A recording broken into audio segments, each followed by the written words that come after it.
मिसाल ये एक बार फिर से साबित हो गया है। हमारे बाबा मुख्यमंत्री कमाल के हैं, पहले भी कुछ नहीं जानते थे, आज भी नहीं कुछ जानते हैं।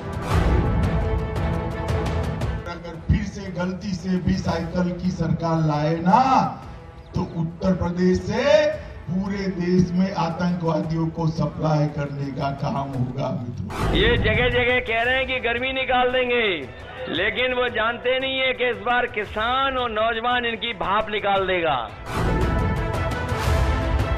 नेशनल समाजवादी पार्टी नेता कौन है?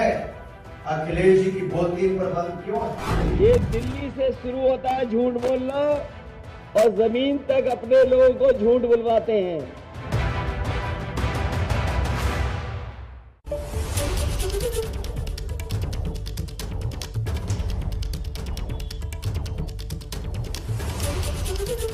नमस्कार, स्वागत है आपका एबीपी न्यूज में। आपके साथ मैं हूं अखिलेश आनंद। कौन बनेगा मुख्यमंत्री कार्यक्रम का यह जो कारवां है अब लखनऊ पहुंच चुका है, उत्तर प्रदेश की राजधानी लखनऊ।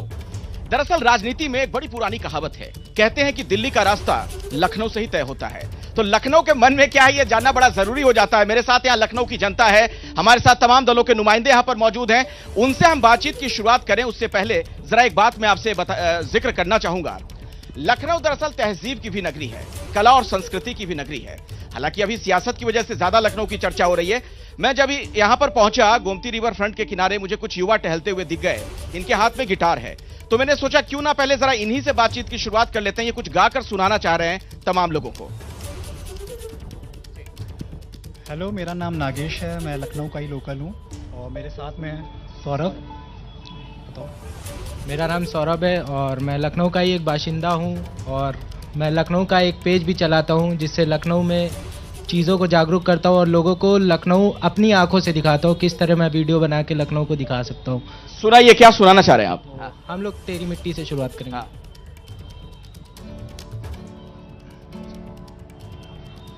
ऐ मेरी ज़मीं अफसोस नहीं जो तेरे लिए 100 दर्द सहे, महफूज रहे तेरी आन सदा, चाहे जान मेरी ये रहे ना रहे। ऐ मेरी ज़मीं महबूब मेरी, मेरी नस नस में तेरा इश्क बहे, फीका ना पड़े कभी रंग तेरा, जिस्मों से निकल के खून कहे। सब लोग आइएगा। तेरी मिट्टी में मिल जावा गुल बन के मैं खिल जावा, इतनी सी है दिल की आरज़ू, तेरी नदियों में बह जावा तेरे खेतों में लहरावा, इतनी सी है दिल की आरज़ू। यहाँ वहाँ सारा जहाँ देख लिया है, नहीं भी तेरे जैसा कोई नहीं है। 80 नहीं 100 दिन दुनिया घूमे, कहीं भी तेरे जैसा कोई नहीं। मैं गया जहाँ भी बस तेरी याद थी, जो मेरे साथ थी मुझको तड़पाती सबसे। देखिए, बहुत बढ़िया। और सवाल ऐसे में यह खड़ा हो जाता है कि जब इतनी अच्छी बातें हो रही हैं, मिट्टी में मिल जाने की बातें हो रही हैं, भाईचारे की, प्रेम मोहब्बत की, तो फिर इसमें आतंक की कैसे एंट्री हो जाती है? इस पर आगे हम बातचीत करेंगे, नेताओं से भी, पब्लिक से भी बात करेंगे। लेकिन उससे पहले दर्शकों को मैं बता दूं, एक बड़ी खबर आ रही है। ब्रेकिंग न्यूज इस वक्त की यह है कि कुमार विश्वास को वायु श्रेणी की सुरक्षा दी गई है। आपको पता है, कुमार विश्वास ने अरविंद केजरीवाल को लेकर कुछ बातें कही थी, पंजाब के संबंध में जो बातें उन्होंने कही थी, उसके बाद सुरक्षा को लेकर वो खतरा जता रहे थे। उनका यह कहना था कि वो असुरक्षित महसूस कर रहे हैं, उन्हें धमकी दी जा रही है। और अभी एक बड़ी जानकारी निकलकर सामने यह आ रही है कि सीआरपीएफ के जवानों की सुरक्षा कुमार विश्वास को दी जा रही है। तो इस खबर से जुड़ी कुछ और जानकारियां आगे हम आपको देंगे, लेकिन अब हम बातचीत की शुरुआत कर ले और मेरे साथ जो मंच पर मेहमान मौजूद हैं उनसे मैं बारी बारी से आपका परिचय करवा दूं। मेरे साथ आलोक अवस्थी साहब यहां पर मौजूद हैं, भारतीय जनता पार्टी के नेता, बहुत बहुत स्वागत है।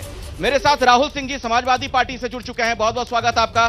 कांग्रेस से अशोक सिंह जी हमारे साथ मौजूद हैं और बीएसपी के नेता एमएच खान साहब भी मंच पर पहुंच चुके हैं। आप सभी लोगों का बहुत बहुत स्वागत। और आलोक अवस्थी साहब, पहला सवाल आपसे ही, ये आतंक शब्द की एंट्री क्यों करा दी गई उत्तर प्रदेश के चुनाव में? देखिए, आतंकियों से करे प्यार, जिन्ना के कसीदे गाएं हजार। समाजवादी हैं तुष्टीकरण के यार। सीधी सी बात यह है, आज संजरपुर और आजमगढ़ की चर्चा हो रही है। कारण यह है कि अहमदाबाद में जो बम विस्फोट किए गए थे और आज के प्रधानमंत्री और उस समय के तत्कालीन मुख्यमंत्री नरेंद्र मोदी जी को मारने की साजिश थी। आज उन हत्यारों के जो परिवार के लोग हैं, उसमें समाजवादी पार्टी के नेता अखिलेश यादव के साथ फोटो है।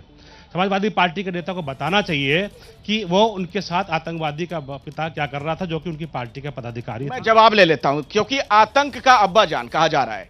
देखिए, भारतीय जनता पार्टी को जब चुनाव आता है तो उसे आतंकी और मुसलमान और हिंदू और मंदिर याद आता है। तो ये कोई नई बात नहीं है, इनकी पुरानी बात है। आप देख रहे हैं किस तरह से। लेकिन इसका जवाब कैसे दीजिएगा? ये बड़ा आरोप है ना। आपको पता है, मुख्यमंत्री भी कह रहे हैं, वो कह रहे हैं कि दरअसल समाजवादी पार्टी का प्रचारक है, वो जो दहशतगर्द है उसका पिता, आतंक का अब्बाजान कह रहे हैं। ये मुझे तो लगता है टेनी से बड़ा आतंकवादी इस देश में हो ही नहीं सकता, जो खुलेआम किसानों के ऊपर अपनी गाड़ियां चढ़ाता हुआ चला गया और उसकी बेल भी हो गई। ये टेनी को आतंकवादी बता रहे हैं। देखिए मुस्कान जी, मैं साफ साफ कहना चाहता हूं, 2012 का समाजवादी पार्टी का मैनिफेस्टो उठा लीजिए, ऑनलाइन ऑन एयर भी है। उसमें साफ साफ इन्होंने कहा था तुष्टीकरण की राजनीति के तहत कि हम मुकदमे आतंकवादियों के वापस लेंगे। मैं 4 नाम इनसे पूछता हूं, खालिद मुजाहिद, तारिक काजमी, मोहम्मद अख्तर, साजाद और रहमान, ये नहीं बता पाएंगे। ये वो आतंकवादी थे जिनके मुकदमे अखिलेश जी ने मुख्यमंत्री रहते हुए वापस ले लिए मुकदमे। क्या कहना चाह रही हैं, बताइए, पब्लिक भी है, बोलिए क्या कहना चाह रही हैं? 750 ब्राह्मण हमारे समुदाय के मरवा दिए तो हम तो समाजवादी का साथ देंगे। आतंकवादी तुम्हारे बाबा योगी आदित्यनाथ चिरम। आपत्तिजनक बयान नहीं दीजिए प्लीज, इस बात का ख्याल रखना हम सभी लोग को। हाँ, न हाथ न टोटी न सरिया, इस बार चलेगा सिर्फ और सिर्फ केसरिया। आप लोग ने 2 दिन पहले अखिलेश यादव जी ने बड़े मंच से करहल के ए पुलिस बोला है। वो किस तरह से मतलब जताना चाह रहे हैं? पुलिस वालों का मतलब कोई वो नहीं है, कोई मतलब व्यवहार देखिए उनका, ए पुलिस करके बोल रहे हैं। मतलब पुलिस वालों का तक मनोबल आप लोग गिरा रहे हैं। अगर पुलिस के लिए सबसे ज्यादा कोई काम किया इस उत्तर प्रदेश में, वो अखिलेश यादव जी किए हैं। और ज्यादा दूर न जाइए, आप 100 डायल आप पास में देखिए, पुलिस को बोलेरो से उठाकर इनोवा में बैठाने किसी काम किया है तो माननीय श्री अखिलेश यादव जी ने किया है। तो कथनी करने में बहुत फर्क है। चलिए अब मैं बहस को आगे बढ़ाता हूं। कांग्रेस के नेता भी मेरे साथ हैं। देखिए, बीजेपी वाले तो आप पर हमला कर ही रहे हैं। समाजवादी पार्टी के नेता अखिलेश यादव तो आप लोग को कंसीडर करने को राजी नहीं है। आज उन्होंने एक बयान दिया है कि कहीं कोई कांग्रेस के बहकावे में तो नहीं आ रहा है। आनंद जी, सबसे बड़ा सवाल है कि उत्तर प्रदेश की जनता ने प्रयोग करना बंद कर दिया है। हमने बहुत सारे प्रयोग उत्तर प्रदेश में देखे, बसपा, भाजपा, सपा। अब भारतीय जनता पार्टी सिर्फ दरकती हुई जमीन और खोता हुआ विश्वास। और कांग्रेस कहां है? नहीं, मैं पूछ रहा, पूरी बात तो कह लूं ना, मुझे बुलाया किस लिए गया, मैं पूरी बात कह लूं। आज मुद्दों पर क्यों नहीं बात हो रही? महंगाई पर कोई बात हो रही है, बेरोजगारी पर कोई बात हो रही है, उत्तर प्रदेश की बेटियों की बात में हो रही है। ये वही उत्तर प्रदेश है जहां रात के 12 बजे किसी दलित की बेटी को जला दिया जाए और बाबा जी खामोश हो जाए। एक पुरानी कहावत। इन मुद्दों पर जनता को आप आंदोलित क्यों नहीं कर पा रहे? सवाल मेरा यह है। बात कह लूं कि जाकी ना फटे बिबाई, वो क्या जाने पीर पर आई। उत्तर प्रदेश में किसानों पर गाड़ी रोक दी जाएगी और बाबा कहें, और बाबा पहनने के बाद कहते गर्मी उतार दी जाएगी। इस तरह की भाषा होनी चाहिए लोकतंत्र में। गर्मी निकाल दी जाएगी, चर्बी निकल दी जाएगी। मैं मानता हूं कि उत्तर प्रदेश की 23 करोड़ जनता सर्विसिंग करने जा रही है 10 मार्च को। ये लिख के रख लीजिए, परिवर्तन ही संकल्प है। परिवर्तन में क्या होगा? कांग्रेस की सरकार बन जाएगी। हम सरकार में होंगे, हम सरकार बनाएंगे। कांग्रेस की सरकार बनेगी।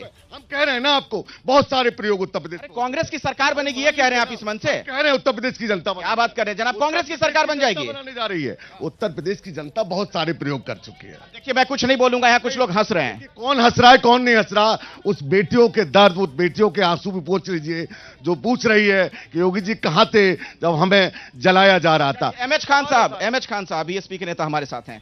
इस पूरी लड़ाई में बीएसपी कहां है? लखनऊ में आज हमें उत्तर प्रदेश की राजधानी में कहां है बीएसपी? जहां आप खड़े हैं वो बीएसपी की देन है।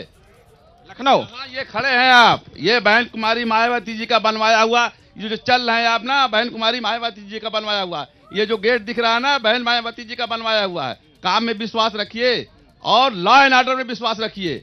Law and order Bharatiya Janata party का हो चाहे समाजवादी पार्टी का, फेर रहा है। पूरे दम के साथ चुनाव क्यों नहीं लड़ रहे हैं? फिर इतनी बड़ी बातें आप कह रहे हैं खान साहब। आप पूरे दम से अपना चैनल चला रहे हैं ना, हम भी चला रहे हैं अपने पूरे दम से लड़ रहे हैं। मैं तो फील्ड में घूम रहा हूं, हमारे तमाम सहयोगी घूम रहे हैं। मायावती जी कहां है? ये मेरा घर है क्या? मैं घर में खड़ा हूं अपने। क्या आपने बुलाया तो फील्ड में मैं भी हूं, तो फील्ड में है। आपकी नेता के बारे में कह रहा हूं, बीएसपी सुप्रीमो नेता। आप कहां नहीं पा रहे हैं? हर जगह वो मौजूद मिल रही हैं। और देखिए, सारे दलों से पहले हमने अपने कैंडिडेट डिक्लेयर कर दिए थे और सारे मैदान में हैं। और रिजल्ट 10 तारीख को देखिएगा ना। हम सभी को रिजल्ट का इंतजार है। इस चर्चा को आगे बढ़ाएं उससे पहले जरा सुनते हैं अमित शाह का संबोधन हो रहा है, सुनते हैं क्या कह रहे हैं। मित्रों, मैं थोड़ा बैकग्राउंड में इसलिए जाना चाहता हूं क्योंकि जनमानस की स्मृति बहुत अल्पजीवी होती है। जिस उत्तर प्रदेश को मैं बचपन से एक राजनीति के विद्यार्थी के नाते देखता था, हमेशा आकर्षण रहता था। इतिहास का कोई भी पन्ना उठा लो, कोई भी कालखंड का पन्ना उठा लो, जिसमें उत्तर प्रदेश मिलता था। चाहे रामायण काल की बात हो, चाहे महाभारत काल की बात हो, चाहे मुगल काल की बात हो, चाहे आजादी का आंदोलन हो, चाहे आजादी के बाद की बात हो, उत्तर प्रदेश देश के इतिहास में, देश के सांस्कृतिक धारा प्रवाह में और देश के पुनर्निर्माण के यात्रा में केंद्र बिंदु रहता था। और देखते ही देखते जैसे जैसे उम्र और समझ बढ़ती गई, हमने उत्तर प्रदेश को गिरते हुए भी देखा। ये सारी चीजों में कोई ना कोई कारण से उत्तर प्रदेश गिरता गया और बाद में एक दौर आया, अस्थिरता का दौर आया। बार बार मुख्यमंत्री बदलने लगे, बार बार सरकारें बदलने लगी, बार बार पार्टियां बदलने लगी, पार्टियां टूटने लगी, बिगड़ने लगी, बनने लगी और फिर उत्तर प्रदेश के अंदर अस्थिरता का दौर भी हमने देखा है। और स्थिति यह आ गई कि उत्तर प्रदेश बीमारू राज्यों की सूची में आ गया। बीमारी राज्यों की व्याख्या किसी विद्वान अर्थशास्त्री ने करी थी। उसमें बी से बिहार था, यू से उत्तर प्रदेश था, एम से मध्य प्रदेश था और एक राजस्थान था। ये चारों राज्यों को बीमारू राज्य की श्रेणी में रखा गया। दुर्भाग्यपूर्ण स्थिति ये थी कि उसमें उत्तर प्रदेश में 2013 में देश में एक भयंकर असमंजस जैसी स्थिति आ गई। 10 साल तक यूपीए की सरकार चली, सोनिया मनमोहन की सरकार चली। देश में बिल्कुल अराजकता का 2013 में माहौल था।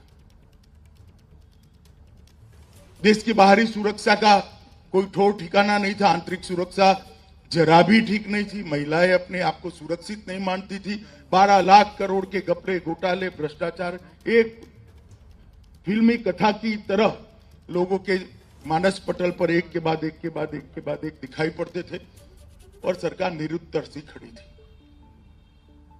दुनिया ने भी देश को देखने का नजरिया बदलने लगा था।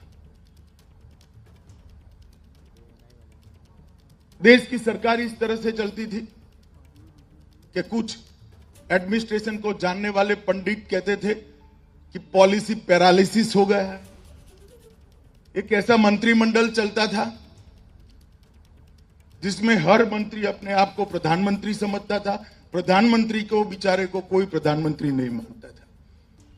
इस प्रकार की विचित्र प्रकार की स्थिति पूरे देश में निर्मित हुई और उस वक्त भारतीय जनता पार्टी ने एक निर्णय किया कि चुनाव हम श्री नरेंद्र मोदी के नेतृत्व में लड़ेंगे। और उसके बाद भारतीय जनता पार्टी का एक चुनाव अभियान भी चला। मेरा सौभाग्य है कि इस चुनाव अभियान में उत्तर प्रदेश की जिम्मेदारी मुझे दी गई और मेरा उत्तर प्रदेश की राजनीति से पहली बार प्रत्यक्ष संबंध आया। 2013 के मई के आसपास मैं उत्तर प्रदेश में आया। उत्तर प्रदेश को दूर से देखते थे, नजदीक से देखने लगे। यहीं लखनऊ में रहता था, मगर दूर से देखता था कोई भी चीज कैसे ठीक नहीं हो सकती। नजदीक से आकर समस्याओं का विकराल स्वरूप देखकर अच्छे खासे व्यक्ति का आत्मविश्वास दिख जाए, इस प्रकार की स्थिति में कोई भी चीज कैसे ठीक नहीं हो सकती। नजदीक से आकर। तो ये आपने अमित शाह का संबोधन सुना, वो भी लखनऊ में मौजूद हैं, जहां से ये सीधा प्रसारण एबीपी न्यूज पर आप अभी देख रहे थे। कौन बनेगा मुख्यमंत्री की जो टीम है वो भी लखनऊ में है। ये गोमती रिवर फ्रंट है, बिल्कुल पास में आप देख रहे हैं। यहां पर लखनऊ की पब्लिक मेरे साथ है। एक बार जरा जोरदार ताली बज जाए। हमारे साथ जो यहाँ पर मौजूद जनता है वो भी बहुत कुछ कहना चाह रही है। आप ही से शुरू करूंगा, बोलिए क्या कहना चाह रहे हैं आप? सभी भाइयों को जय हिंद। मैं यहाँ जितने भी लोग बैठे हैं या खड़े हैं, इनमें से एक हमारे भाजपा के जो पहले नेता हैं, जो सबसे लेफ्ट में हैं, मैं उनसे ये बोलना चाहता हूँ कि मैं वंदे मातरम आपसे सुनना चाहता हूँ। मैं चाहता हूँ आप मुझे वंदे मातरम सुनाएं, और अगर आप नहीं सुना पाते हैं तो मैं सुनाऊंगा। मेरा नाम शब्बीर अहमद है। अब आप आगे बताइए।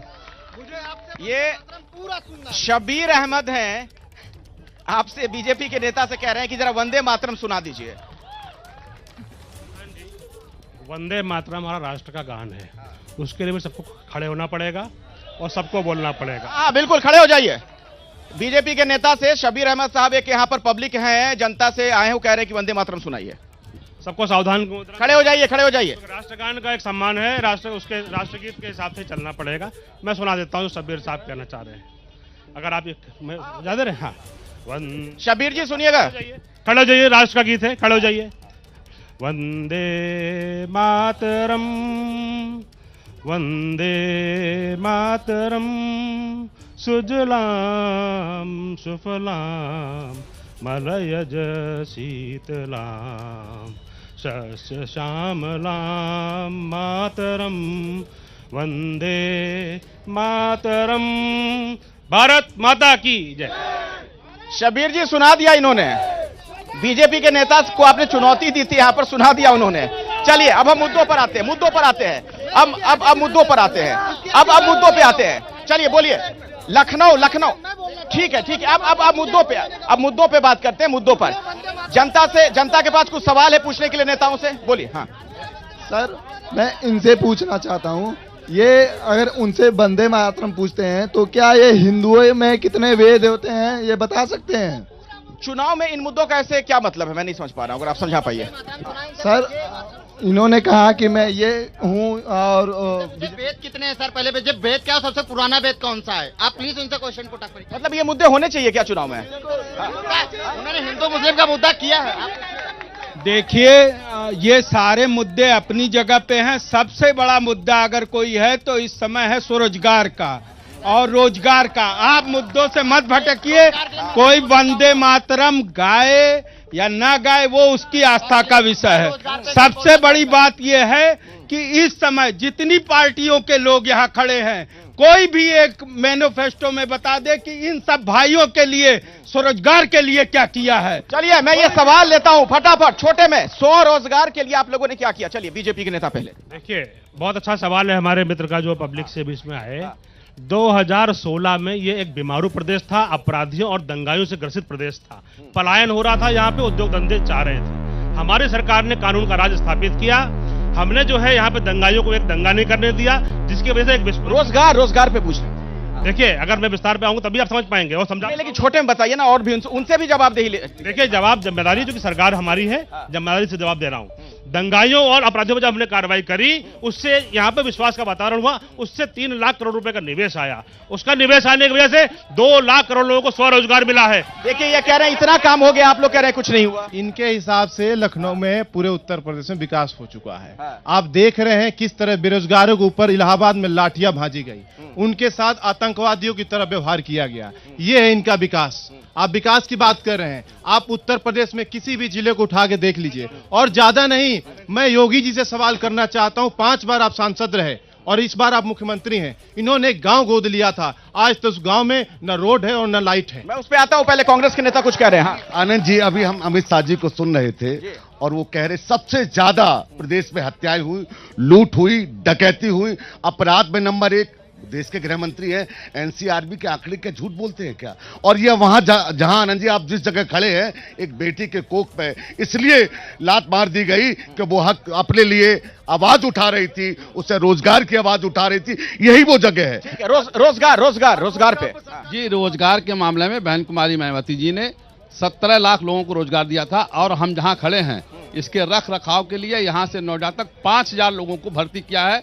जो सरकार जिस तनख्वाह पे हमने भर्ती किया था, उसी तनख्वाह पे है ये सरकार। न सपा सरकार और न भाजपा सरकार, उनका जो 7वां वेतन लागू होता है, नहीं लागू कर रहे हैं। ठीक है। अच्छा, यहां जनता से मेरा सवाल है, जरा हाथ उठा के मुझे जवाब दीजिएगा। आप सभी लोगों से सवाल है, क्या आपको लगता है कि रोजगार के लिए सरकार ने काम किया है?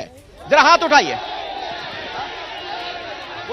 मैं एक बीटीसी प्रशिक्षु हूँ और हमारे बीटीसी जितने भी युवा साथी थे यही इको गार्डन में योगी ने उनको बुरी तरह मरवाया और सारे बीटीसी छात्र प्रशिक्षु जितने हैं वो सब क्या बोल रहे हैं? नौकरी के नाम पे लाठियां दी है, लाठियां, और देश में नौकरी नफरत की राजनीति फैला रहे, सिर्फ देश में नफरत की राजनीति और कुछ नहीं। मैं आपको बहुत अच्छी तरह बताना चाहता हूँ दो चीजों में सबसे इंपॉर्टेंट चीज है, पहले बिजली के लिए जिले के लिस्ट आती थी, इन जिलों में 24 घंटे बिजली सप्लाई हुई है। आज जिलों में कहीं कोई लिस्ट देने की जरूरत नहीं, पूरे उत्तर प्रदेश भरपूर बिजली मिल रही है। अच्छा, बिल्कुल बिजली भरपूर मिल रही है। तो सपा वाले तो कह रहे हैं फ्री बिजली देंगे।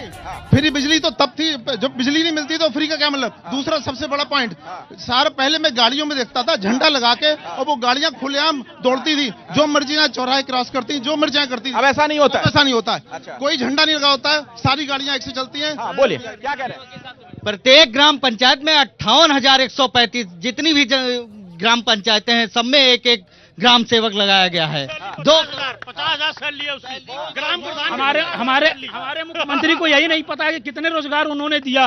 कभी कहते हैं 4 करोड़, कभी कहते हैं 4 लाख। जब उनको यही नहीं नॉलेज है कि कितना उन्होंने, सही नहीं है, रोजगार का आंकड़ा ही सही नहीं है। संख्या के स्तर से आप देखेंगे तो रोजगार बहुत मिले हैं इस सरकार में। साहब 2 लाख रोजगार का वादा किया था, 2 लाख लोगों को रोजगार देने का वादा किया था।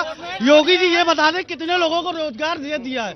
चलिए इधर से किसी कुछ कहना है? हाँ बोलिए। हाँ अरे 60 दिया है बाबा जी ने, 60 जो आदमी मर रहा है टकरा के रोड पे। गेहूं चावल देकर फंसाया, लोगों को बेरोजगार दिया। इस बार युवा पूरा परिवर्तन करेगा अखिलेश यादव की सरकार। तो देखिए जनता के पास कहने के लिए बहुत कुछ है, लेकिन मेरी मजबूरी है फटाफट सभी के पास आ रहा हूं और जल्दी छोटे में सिर्फ सवाल पूछिएगा और किस पार्टी से सवाल है जरा बताइएगा। बोलिए। मेरे ऊपर हरिजन एक्ट लगा हुआ। किससे सवाल है? बसपा के। मैं ब्राह्मण लड़का हूँ, आशीष कुमार शुक्ला नाम है, घर में बैठ के हरिजन एक्ट लगवा दिया गया। किसने लगवा दिया? वर्मा जाति। अच्छा, तो आप कह रहे हैं कि उसका दुरुपयोग हो रहा है, ये कहना चाह रहे हैं आप? 5 साल से मैं भुक्तभोगी हूँ। मेरा बोलिए क्या कहना है? बोलिए 1 मिनट पहले मार्क्स लगाएं आप। बहुत अच्छी बात है, बहुत अच्छी बात। ये आप सुनिए, ये जो हमारी जनता यहाँ बैठी है, सबसे पहले मैं इसका धन्यवाद करता हूँ क्योंकि ये हमारे भारत की जनता है, समझ रहे ना। ये है हमारी भारतीय जनता, जिसे हम लोग भारतीय जनता पार्टी कहते हैं। तो उस जनता पार्टी का कर्तव्य होता है कि सबके लिए सोचे, वो हिंदू और मुसलमान नहीं कर सकती है। तो मेरा नाम प्रदीप है, मैं यादव हूँ, लेकिन फिर भी देखिए मैं भारत की सपोर्ट करता हूँ क्योंकि ये भारतीय जनता है। अच्छा ठीक है, हाँ बोलिए। वेरी गुड, ताली बजाने कुछ कहेंगे भी आगे बात। हाँ बोलिए। सर बीजेपी से मेरा यह सवाल है कि उन्होंने शिक्षा पे कोई काम नहीं किया, प्राइवेट स्कूल वाले अनाप शनाप फीस ले रहे हैं, उस पे लगाम लगानी चाहिए। देखिए आलोक जी, मुझे लगता है ना बहुत सारे सवाल आपके लिए आ गए हैं। बीजेपी के आप नेता है, रोजगार को लेकर सवाल हो रहे हैं, ये शिक्षा मित्र सारे नाराज बताए जा रहे हैं। देखिए एक अकेली सरकार है भारतीय जनता पार्टी की जिसने 4.5 लाख सरकारी नौकरी दी है, ऑन रिकॉर्ड दी है, बिना भ्रष्टाचार के दी है और पारदर्शी तरीके से दी है। समाजवादी पार्टी की सरकार के समय पे मात्र 2 लाख नौकरी दी गई थी। 4 भर्ती बोर्डों को माननीय उच्च न्यायालय ने भंग किया था। एक इनके जो यूपीएससी के इनके चेयरमैन थे अनिल यादव, उनके खिलाफ सीबीआई इंक्वायरी हाईकोर्ट ने करी थी। भारतीय जनता पार्टी कोई बोर्ड भंग नहीं किया गया। और रही बात उत्तर प्रदेश के अंदर हर जगह हर समय बम चलते थे, आज बम की जगह बम बम बोले का नारा चलता है, कांवड़ यात्रियों पे फूल बरसाए जाते हैं। आज अयोध्या और काशी में भव्य दीपावली होती है। ये नेता उस समय जाते तक नहीं थे कि अयोध्या क्या होती है और काशी क्या होती है। देखिए ये फिर उसी चीज पर आ गए, ठीक है, वो आपको आतंक पर घेर रहे हैं। हाँ तक ये 4.5 लाख नौकरी की बात कर रहे हैं, इनसे पूछिए कि कितनी नौकरियां आज कोर्ट में टहल रही हैं। इनसे पूछिए कि आज कितने बेरोजगार नौजवान रोड पे लाठियां खा रहे हैं, किस नौकरी की बात कर रहे हैं। और देखिए आपके जमाने में किसी को नौकरी मिली कि नहीं जब समाजवादी पार्टी की सरकार थी? जमाने में अगर नौकरी नहीं मिलती तो आज पूरे उत्तर प्रदेश में आप देख रहे हैं किस तरह जनाधार माननीय अखिलेश यादव जी के लिए उमड़ है। इनके समय में नौकरी मिलती थी, अतीक अहमद को नौकरी मिली भी थी, मुख्तार अंसारी को मिली भी थी। खुलेआम गरीबों की जमीन लूटी जा रही थी, मारा जा रहा था, अपहरण किए जा रहे थे, जमीनों पे कब्जे हो रहे थे। हमने बुलडोजर चला करके इन अपराधियों को ठीक किया है और जेल के अंदर भेजा। ये देखिए फिर से बुलडोजर आ गया। हाँ आनंद जी, बड़ा सवाल इनसे पूछिए ना कि आप मुद्दों पर क्यों नहीं बात कर रहे। आप 23 करोड़ जनता में बता रहे 4.5 लाख कहां दिए? अगर नैतिकता है बताइए कहां साल से आपने नौकरियां दी है? लगातार झूठ बोलने पर योगी सरकार और मोदी सरकार, अच्छे दिन आएंगे भाइयों बहनों, गरीब आदमी के आज कमर तोड़ के रख दिया आपने महंगाई के बारे में। आप कह रहे 4.5 लाख और इन्हीं वजहों से आपको लग रहा है कि उत्तर प्रदेश में कांग्रेस की सरकार बन जाएगी? मोदी नहीं, आप मुझे भ्रष्टाचार में तो नीरव मोदी का भी फोटो था, तो ये भी कार्रवाई होनी चाहिए कि नहीं होनी चाहिए? यही कहते थे नीरव मोदी भाग गया, भाइयों काला धन आएगा। सब बातें क्यों कर रहे हैं? उत्तर प्रदेश की जनता समझ चुकी है आनंद जी, परिवर्तन चाहती है और परिवर्तन ही संकल्प है। और कांग्रेस आप परिवर्तन के तौर पर कांग्रेस की सरकार बनने की बात बार बार कह दे रहे हैं। तय करेगी बॉस, जनता ये तय करेगी कांग्रेस की सरकार बनने जा रही है। बीएसपी क्या सोच रही है? नहीं, पहले तो हम अपने भाई का उत्तर दे दें, उसके बाद बताते हैं। देखिए, बहुजन समाज पार्टी की सरकार में जब बहन कुमारी मायावती जी मुख्यमंत्री थी तो SC/ST एक्ट को शिथिल कर दिया गया था और कहा गया था जो भी मुकदमा कायम होगा, जब तक सीओ जांच नहीं करेगा गिरफ्तारी नहीं होगी, कोई कार्रवाई नहीं होगी। ये भारतीय जनता पार्टी की सरकार आके उस ऑर्डर को कैंसिल कर दिया है। आप सवाल इनसे पूछिए भारतीय जनता पार्टी से। और दूसरी बात ये देखिए, ये डॉक्टर भीमराव अंबेडकर के नाम से पार्क बना हुआ है। सारे लोग पूरे हिंदुस्तान से लोग आते हैं घूमने के लिए। वहां की लाइट बंद कर दी गई है। बाबा साहब के विरोधी हैं ये भारतीय जनता पार्टी के लोग। अच्छा, वो लाइट इसलिए बंद कर दी गई क्योंकि विरोधी है, ये कह रहे हैं आप? लाइट इसलिए बंद कर दी गई, बाबा साहब भीमराव अंबेडकर के नाम से पार्क है। अच्छा, इसलिए बंद कर दी गई। ये लीजिए, ये तो लाइट बंद करने को लेकर मुद्दा बना रहे, बताइए। देखिए, बसपा कहीं लड़ाई में है नहीं, कांग्रेस कहीं दिखाई नहीं पड़ रही है। सीधी सी बात मैं इनसे पूछना चाहता हूं कि जब पूरे प्रदेश में लाइट नहीं आती थी तब आप कहां थे? आज हर जिले में 24 घंटे लाइट आ रही है। इनसे पूछिए, खाली सैफई कुनबे के पार्क अंधेरा क्यों है? लाइट बताइए, अंधेरा क्यों है? बाबा साहब भीमराव अंबेडकर का पार्क अंधेरा क्यों है? बताइए लाइट आप। नोटों की माला पहनने वाले इनको धन से कोई लेना देना नहीं है। इन्होंने खाली अपनी मूर्ति लगाई, अपनी मूर्तियों का महिमामंडन किया। मूर्तियों के नाम पे के लिए क्या किया आपने? लाइट के लिए कितने प्लांट लगाए आप जनता को बताइए। अच्छा, देखिए उस्मान जी, आज हर जिले में 24 घंटे लाइट आ रही है। ये कह रहे हैं कि हर जगह लाइट आ रही है, पूरे उत्तर प्रदेश में लाइट आ रही है। सैफई कुनबे के खाली 5 जिलों में पहले लाइट आती थी समाजवादी पार्टी सरकार में, आज 24 घंटे लाइट आ रही है। पूछिए, आपके लिए सिर्फ यहाँ की लाइट। अंबेडकर पार्क चलिए, 5 लाख का इनाम मैं दूंगा। लाइट दिखा दीजिए, 5 लाख आपको दूंगा मैं, और नहीं 5 लाख इनसे ले लीजिए। अभी मैं कह रहा हूँ, अभी चलिए। हाँ बोलिए, क्या कहना चाह रहे? बोलिए। सर, 2016 में यूपी ट्रिपल की वैकेंसी आई थी जो अभी तक क्लियर नहीं हुई। अभी एग्जाम उसका पिछले मंथ हुआ और 2018 की वैकेंसी अभी रिसेंट में आई है। सर, नौकरी मुख्तार अंसारी को कर रहे हैं, पैसा तो अडानी विजय माल्या लेके भाग रहे हैं यहाँ से। इस सरकार में गुंडागर्दी खत्म हो गई है। कुछ भी ना हो लेकिन गुंडागर्दी नहीं है। गुंडागर्दी नहीं है, लॉ एंड ऑर्डर बड़ा मुद्दा है, शांति है। जब गुंडा बैठे हैं शासन में तो गुंडागर्दी कहाँ से होगी? में कोई 5 काम बता दे तीनों पार्टी। और खुशी दुबे का क्या अपराध था जो उसको जेल में रखा गया? अखिलेश भैया से पूछा जाए कितने आतंकवादियों से हाथ मिलाते हैं? ये कुछ भी नहीं कर रहे हैं, केवल खोखले वादे कर रहे हैं, इनके पास कुछ भी नहीं है। सुनिएगा, ये वही समाजवादी पार्टी के लोग हैं जिस पार्टी के मुखिया कहते हैं लड़कों से गलती हो जाती है। इन्हीं पार्टी के नेता सरपंच रहमान साहब कहते हैं कि लड़के पर जलन हो जाएगी। इन्हीं के समाजवादी पार्टी के नेता ये कहते हैं कि सुंदर कांड हम अपने घर में कराए हैं और मेरी बीवी हैं। अखिलेश भैया कितने आतंकवादी? चलिए पीछे चलिए, मैं पीछे भी आ रहा हूँ। पीछे चलिए, पहले पीछे चलिए, मैं सबके पास आऊंगा, ऐसे नहीं। पीछे चलिए, पीछे आप घूम के हर जगह पहुंच जा रहे हैं, मैं उधर आऊंगा तो रखिएगा। बात सुरक्षा की हो रही है प्रदेश में और रोजगार की हो रही है। कोई भी ऐसी परीक्षा नहीं है जिसमें पेपर आउट ना हो। कोई भाजपा वाले बुलडोजर की बात करते हैं, बुलडोजर कोई उपलब्धि नहीं है। बुलडोजर पुलिस तो कभी भी पलट सकती है, कल को वो उल्टा हो सकती है। ये गलत बोल रहे नेताजी के खिलाफ इन सबको ये गलत शब्द नहीं बोलना चाहिए। भाजपा वो सरकार है जिन्होंने केवल बेकसूरों को जेल भेजा है। तुम्हें लोगों को ला के पहले से ये जो है केवल मस्जिद मंदिर और जो है हिंदुस्तान पाकिस्तान की बात करता है, विकास की बात कभी नहीं करते हैं। बीएसपी के प्रवक्ता जो बोल रहे हैं लाइट कर रहे हैं, 24 घंटे लाइट आ रही है उत्तर प्रदेश में। ये फालतू की लाइट क्यों दिया जाए पार्कों में? पार्कें बंद हो जानी चाहिए। जो मायावती मेरा प्रश्न है, माननीय यहाँ सभा के प्रवक्ता खड़े, मैं उनसे आग्रह करके पूछना चाहता हूँ, फिर निवेदन है कि माननीय मुलायम सिंह जी के बयान पे ये क्या कहना चाहते हैं जब कहते हैं लड़कियों से गलती हो जाती है। जब माननीय मोदी जी ने लड़की को आयु बढ़ा के 18 साल से शादी की आयु 21 साल कर दी थी, इन्हीं के नेता कहते हैं अब की बार हमको मौका मिलेगा उसी बुलडोजर का जवाब देंगे और मौका लेंगे, जनता मौका देगी। आप लोग पहले कुर्सी पे मत चढ़िए, कुर्सी पे मत चढ़िए, पीछे पीछे पीछे पीछे चलिए। ये वही बेटी बचा, मैं बोल रहा हूँ, ये वही बेटी बचाने वाली सरकार है जो रातों रात लाश को जला देती और सबूत तक मिटाने। आप लोग पीछे चलिए, पहले पीछे चलिए। आप एक मिनट, आपका नंबर, पीछे चलिए, पीछे चलिए। आप लोग पीछे जाइए, मैं आता हूं सबके पास। देखिए, आप लोग पीछे चलिए। नहीं, आप अपनी बात कह चुके हैं, बार बार आप ही नहीं कहेंगे। आप पीछे जाइए, मैं पीछे आ रहा हूं। पीछे, बीच से हट जाइए, बीच से हटिए। तो भाई मैं पीछे आ रहा हूं। नहीं, यहाँ पे नहीं, आप चलिए, पीछे हटिए, बीच से हटिए, चलिए। ये रैली नहीं है मैडम, हेलो, ये रैली नहीं है, ये रैली नहीं है। आपके पास में आऊंगा, अपनी बात रखिएगा। ये ताली बजा बजा के नारेबाजी का क्या मतलब है? चलिए, हटिए हटिए हटिए, मैं सब अपनी बात रखिए। हाँ सर, मैं एक मिनट, मैं भारतीय जनता पार्टी के प्रवक्ता से बात पूछना चाहता हूं। सोचो कैसे कैसे मंजर सामने आए थे सर। मैं आपसे पूछना चाहता हूं, सोचो कैसे कैसे मंजर सामने आए थे। लोग ऑक्सीजन और इंजेक्शन के लिए चिल्लाए थे सर। लोग ऑक्सीजन और मैं सवाल का जवाब लेता हूं। आलोक जी, एक बार फिर से सवाल आपसे, बीजेपी के नेता से। ये कोरोना काल आपको याद दिला रहे हैं लोग, कह रहे हैं कि जनता त्राहिमाम थी उस वक्त। कोरोना का जो काल है वो भारतीय जनता पार्टी लेकर के नहीं आई।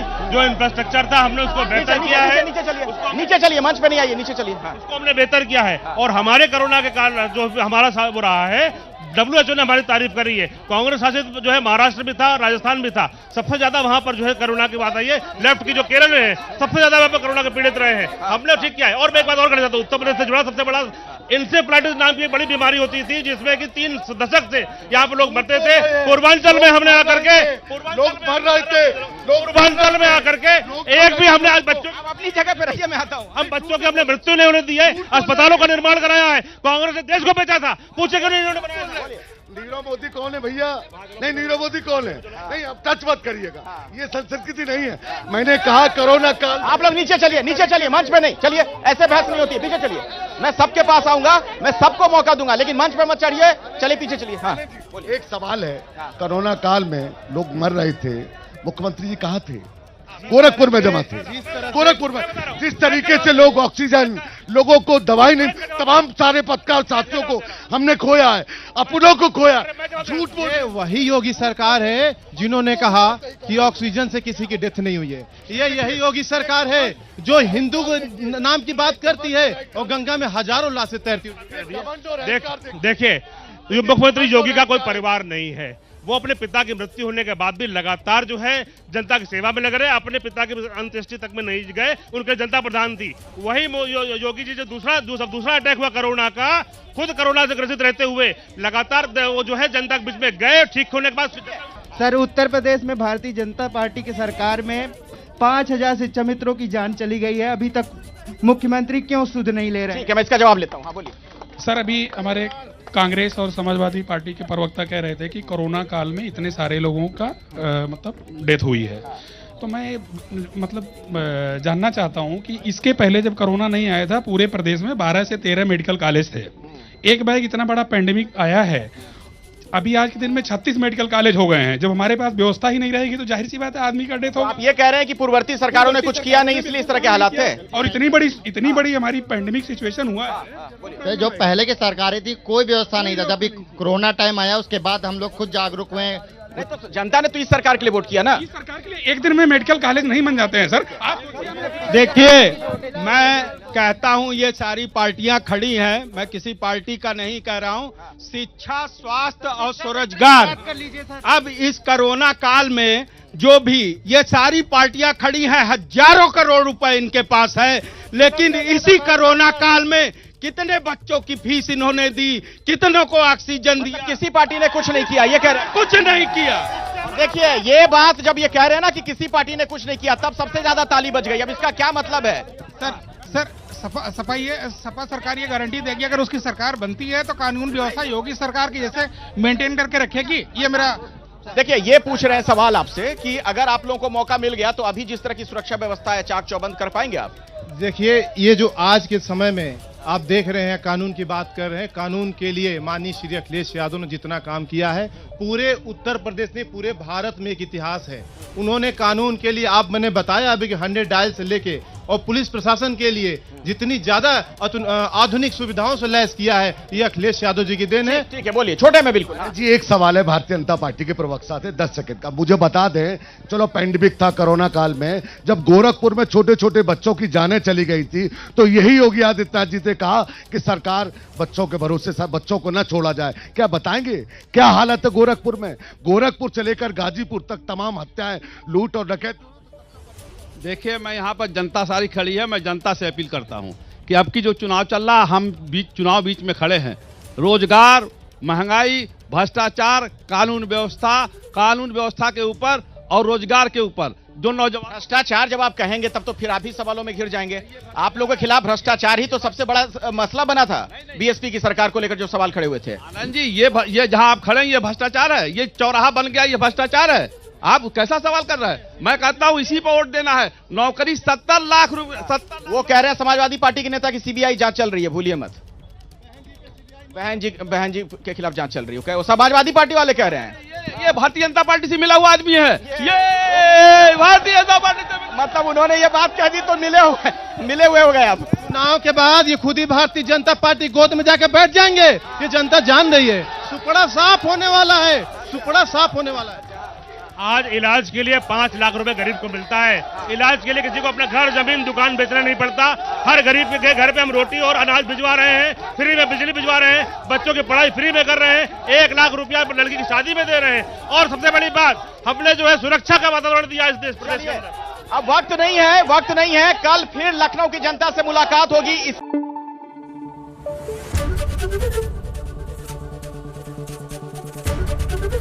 एबीपी न्यूज आपको रखे आगे।